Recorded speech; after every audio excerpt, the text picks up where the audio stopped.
कराची के मवाजगोट में टायरों के गोदाम में लगी आग पर 12 घंटे बाद काबू पा लिया गया। फायर ब्रिगेड की 15 से ज्यादा गाड़ियों ने आग बुझाने में हिस्सा लिया। मजीद जानते हैं गोदाम के मकाम पर मौजूद हैं डॉन न्यूज के नुमाइंदे आसिम खान से। आसिम, बताइएगा आग पर काबू पा लिया गया?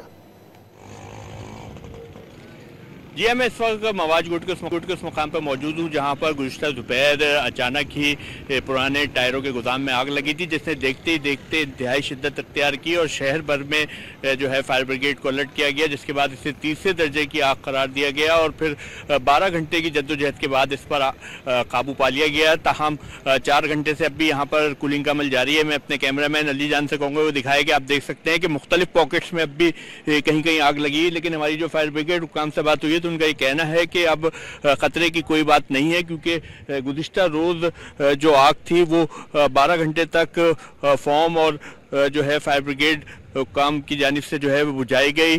20 से ज़ायद फायर टेंडर्स ने इसमें हिस्सा लिया, जबकि स्नार्कल और जो है पानी के बाउज़र भी यहाँ पर, क्योंकि हाइड्रेंट्स पर एमरजेंसी नाफिज की गई थी तो जो है मुसलसल हाइड्रेंट से बाउज़र के जरिए जो है गाड़ियों को पानी फराहम किया गया, जिससे रात गए जो है आग पर तो काबू पा लिया गया था। ताहम कूलिंग का अमल जारी है, जिसके बारे में कहना है कि आज शाम तक जो है ये जारी रह सकता है, क्योंकि मुख्तलिफ पॉकेट्स में रबड़ है और वो जलकर ही जो है वो ख़त्म होगी। इसलिए यहाँ पर जो है फायर ब्रिगेड की इस वक्त भी 8 से ज़ायद गाड़ियाँ हैं जो कूलिंग के अमल में हिस्सा ले रही हैं।